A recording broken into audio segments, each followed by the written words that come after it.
Vamos con la ayuda de Dios a terminar, si Dios nos lo permite, esta tarde, esta porción, estos versículos del 8 al 15. La segunda parte, el tema es enviados por Jesús, enviados por Jesús. Hace 8 días Dios nos estuvo ministrando acerca de este pasaje. A veces hay ciertos conceptos equivocados del cristianismo y a veces existe eso por la ignorancia de la iglesia. Recordemos que la palabra ignorancia es el desconocimiento de ciertas cosas.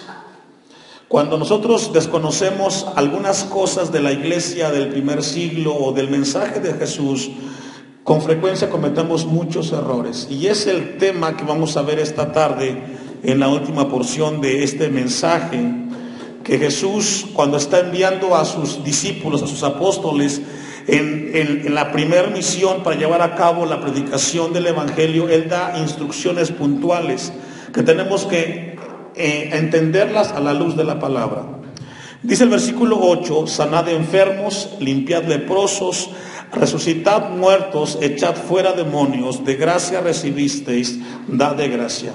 Cuando nosotros tomamos este versículo 8 de manera literal y pensamos que porque Dios nos envió a predicar su palabra deben de suceder estas cosas, podemos cometer errores. Dice el versículo 8, donde Jesús le está diciendo a los discípulos que tendrían que llevar a cabo un ministerio, y era de sanar enfermos. Obviamente recordemos que estas credenciales que estamos viendo seguirían el mensaje que se ya predicado inicialmente. Limpiar leprosos. No, a veces cuando queremos tomarlo de manera literal cometemos el error de pensar que si Dios me envía a un lugar y voy a orar por alguien que está enfermo, lo tiene que necesariamente Dios sanar en ese momento. Eso no sucede en la soberanía de Dios. Y luego llega al final del versículo 8, donde dice: echad fuera demonios, de gracia recibisteis, dad de gracia. Cuando Jesús da esta encomienda a sus discípulos, Él les da la razón por la cual son enviados ellos, cómo serían ellos llevados y cómo estas señales serían particulares de los apóstoles. Vamos solamente a revisar una cita de manera breve, 2 Corintios 12:11, que es muy importante revisar este pasaje para entonces entrar en la mitad y la última parte del pasaje. Cuando Jesús envía a sus discípulos en la misión divina de llevar a cabo el mensaje, les habla de ciertas señales que seguirían el llamado de los apóstoles. Y dice en 2 Corintios 12:11: me he hecho un necio al gloriarme, vosotros me obligasteis a ello. Pues yo debía ser alabado por vosotros, porque nada he sido menos que aquellos grandes apóstoles. Pablo se está refiriendo a aquellos hombres de Dios que lo antecedieron, en el sentido de que tuvieron el privilegio de estar con Cristo en su ministerio, ver los milagros, escuchar las predicaciones de Jesús. Y dice Pablo: aunque nada soy, con todo las señales de apóstol, vea, logra ver que aquí Pablo resalta algunas señales que acompañarían el apostolado de aquellos hombres que estuvieron con Jesús, han sido hechas entre vosotros en toda paciencia. Fíjese, las señales que los apóstoles fueron acompañados en su ministerio, dice, por señales, prodigios y milagros. Pablo habla de que los milagros, las señales y los prodigios serían algo que acompañarían el mensaje de los apóstoles. Por eso Jesús les habla a ellos en Mateo 10, versículo 8. Y luego al final del versículo 8 de Mateo 10 dice: de gracia recibisteis, de gracia tienes que dar. De la manera como recibiste el mensaje, así mismo tú tienes que compartirlo, no tomando o aprovechándose del mensaje del Señor. Y luego llegamos al versículo 9, donde dice: no os proveáis de oro, ni plata, ni cobre en vuestros cintos, ni de alforja para el camino, ni de 2 túnicas, ni de calzado, ni de bordón, porque el obrero es digno de su alimento. Algunos califican o piensan que ser pobre es requisito para ser ministro del Señor. En un tiempo, San Francisco de Asís, que se le conoce como uno de los hombres en los cuales encarnó la pobreza, por decirlo así, mostrando que sería un sinónimo de piedad y que tenía que ser de esa manera como Dios se agradaba de nosotros. Hay quienes piensan que ser pobre es algo correcto cuando se toma de manera equivocada el pasaje que acabamos de leer. Aquí Jesús les dice a los discípulos: no os proveáis de oro ni plata, ni cobre en vuestros cintos. ¿Qué entiende usted por eso? Si Dios nos manda, tenemos que llevar algo. Hace 8 días yo le compartía el contexto de la cultura hebrea. Dice el Talmud, uno de los escritos hebreos, en relación a este versículo 9 y 10, el contexto hebreo, se dice que cuando una persona llegaba al templo con un bastón, con un cinturón, con dinero o con los pies polvorientos, dice que antes que entraran ellos al templo, tenían que dejar todo eso afuera, que eso que ellos traían no les perturbara cuando ellos entraran al templo. La idea de los judíos, tenían que mostrar ellos que lo más importante eran las cosas eternas. Cuando nosotros, ¿cómo lo aplicamos eso entonces a nuestro tiempo contemporáneo?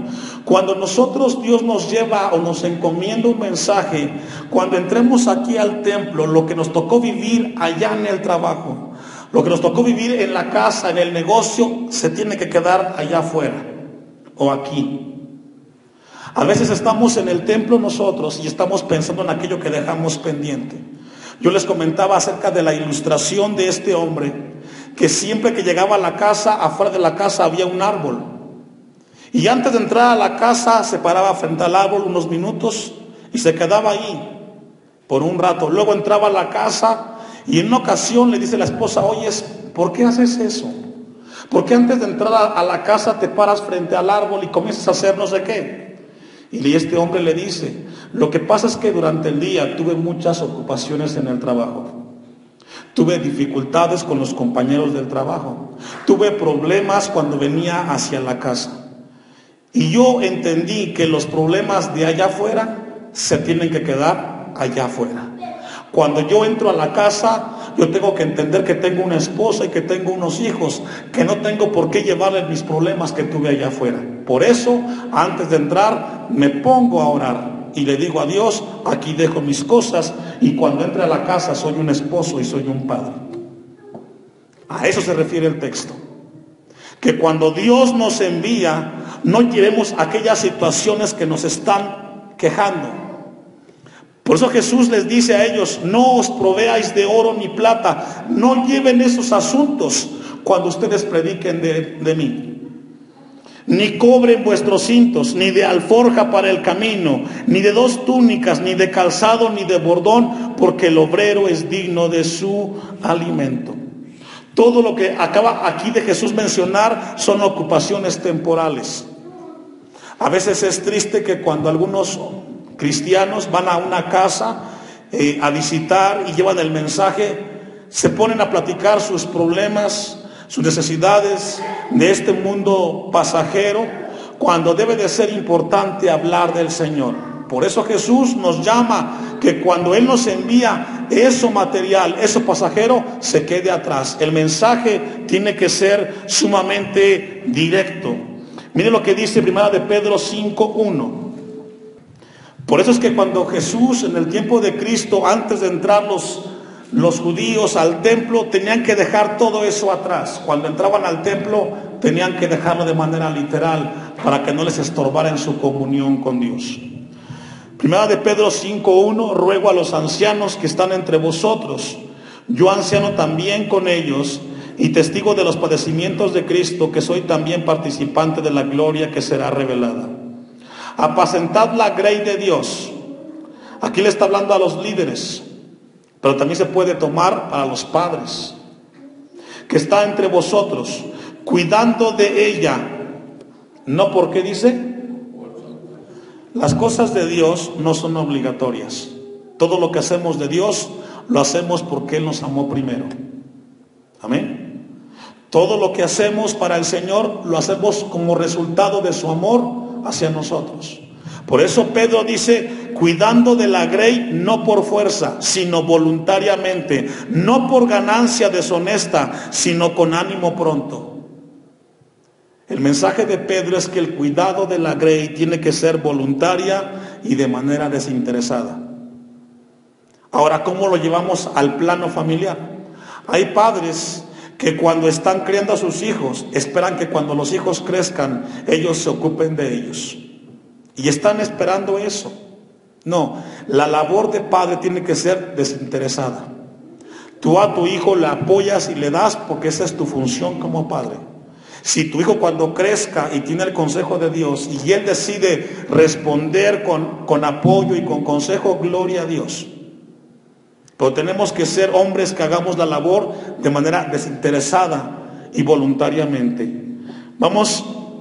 Hace 8 días vimos el caso de cómo Dios fortaleció y ayudó a Elías, ¿se acuerda? En el primer libro de Reyes 17, no lo vamos a ver esta tarde. Vimos cómo Dios llama a Elías y cómo lo sostuvo en el arroyo y mandó a los cuervos, porque Dios cuidó de Elías en ese momento cuando lo llamó a que se presentara frente al rey Acab. Acompáñame a 1 Corintios 9:14, aquí sí acompáñame. Estamos en el tema de que Jesús le pide a sus discípulos que no lleven nada material cuando ellos son enviados, porque Él se encargaría de cuidar de ellos. 1 Corintios 9:14 dice, así también ordenó el Señor a los que anuncian el Evangelio. Es una orden de Dios, ¿a quiénes? A los que anuncian el Evangelio. No está hablando específicamente del pastor, no, habla de todos aquellos que de alguna manera anunciamos el Evangelio. Que vivan del Evangelio. Pero yo de nada de esto me he aprovechado, ni tampoco he escrito esto para que se haga así conmigo, porque prefiero morir, dice Pablo, antes que nadie desvanezca esta mi gloria. Pues si anuncio el Evangelio, no tengo por qué gloriarme, porque me es impuesta necesidad, y ay de mí, dice Pablo, si no anunciara el Evangelio. Lo que encontramos aquí en Corintios es que Pablo entendió la responsabilidad personal de predicar el Evangelio. Eso tiene que ser un motivo importante por el cual Dios nos amó a nosotros. Ahora sí vamos a Mateo 10:11 para entonces entrar en la segunda y última parte del pasaje que nos toca esta tarde por leer. Mateo 10:11 dice, mas en cualquier ciudad o aldea donde entréis, informaos quién en ella sea digno y posad allí hasta que salgáis. Este versículo, cuando dice digno o digna, no significa de alguien que sea rico, no se está refiriendo a eso.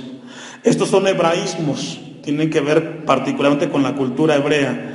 Y aquí la palabra cuando dice, cuando llegues a una aldea o ciudad, informaos quién en ella sea digno, es decir, que tenga un testimonio, que no sea una persona que esté metida en problemas. A eso se refiere en ese pasaje. Y posad ahí, dice, hasta que salgáis. Aquí lo que habla Jesús es de que tengamos que observar a dónde estamos llegando o a dónde nos vamos a hospedar. Versículo 12 dice, y al entrar en la casa, ¿qué tenemos que hacer? Saludarla. Es un principio. El saludo común entre los judíos era la palabra shalom. Shalom, que significa la paz. Pero la palabra shalom, a los que anotan, significa integridad, significa armonía, significa prosperidad, bienestar y la bendición de Dios. Cuando un judío le dice a alguien shalom, le está dando el saludo de parte de Dios, donde implica integridad, bienestar, prosperidad y bendición de parte de Dios. La palabra paz implica una comunión muy profunda. Y Jesús le dice, y al entrar en la casa, saludadla, pero con la paz del Señor. Y si la casa fuere digna, vuestra paz vendrá sobre ella, mas si no fuere digna, vuestra paz se volverá a vosotros, dice Jesús a sus discípulos. Es decir, ¿a qué significa, hermanos, que sea digna o que no sea digna? ¿Le ha tocado a usted ir a visitar a aquellas personas que usted lleva el mensaje, que estuvo orando, y de repente usted abre la puerta y dice, ¿sabe qué? No quiero escuchar de Jesús. No me interesa el mensaje. Lléveselo a otro lado. Cuando eso suceda, Jesús dice, si alguien se pone en esa condición, date la vuelta y vete. A eso se refiere cuando dice, vuestra paz se volverá a vosotros. Si ellos no tienen el interés de escuchar en ese momento, no podemos obligarlos. Esto no es a fuerzas. Versículo 14. Y si alguno no os recibiere, ni oyere vuestras palabras, salid de aquella casa o ciudad. Es decir, si tú vas a un lugar, por ejemplo, hasta el momento a donde hemos ido a través del ministerio de Antioquía, todos han aceptado, ninguno ha rechazado. Pero si lo hubiere, el papel del cristiano es darte la vuelta. Si no quieren escuchar, adelante.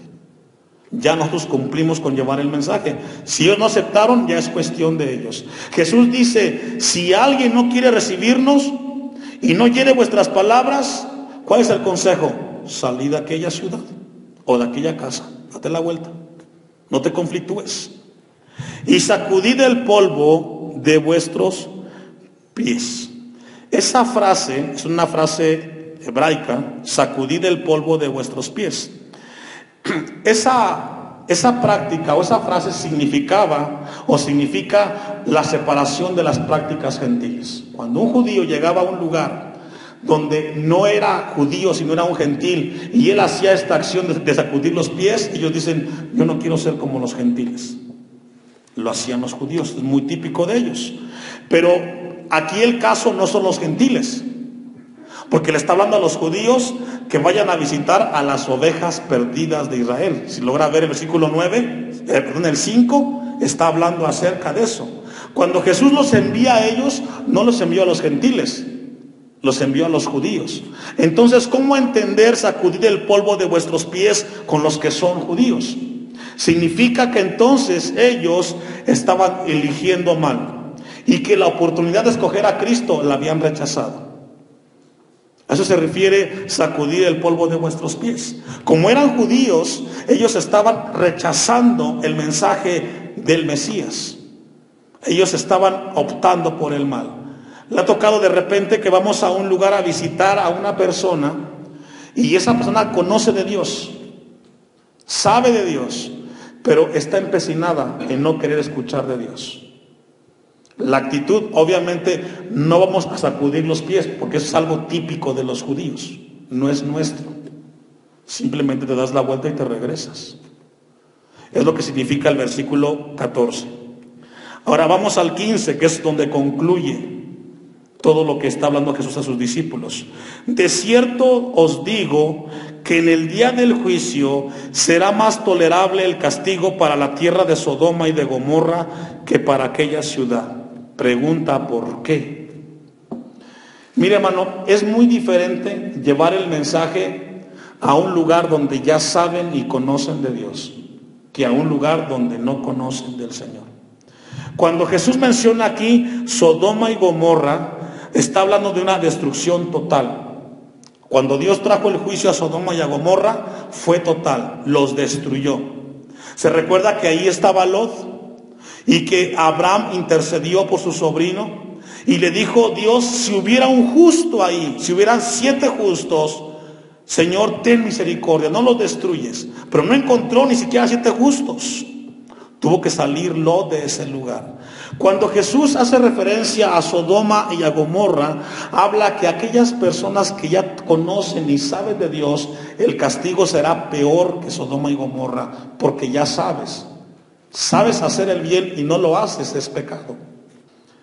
En el tema de la restauración, que aquí es muy común donde estamos, ¿qué significa la restauración? Una persona que estuvo en un templo en alguna etapa de su vida y hoy no está, esa persona Dios la ama tanto que la llama la restauración, pero esa persona ya conoce del Señor.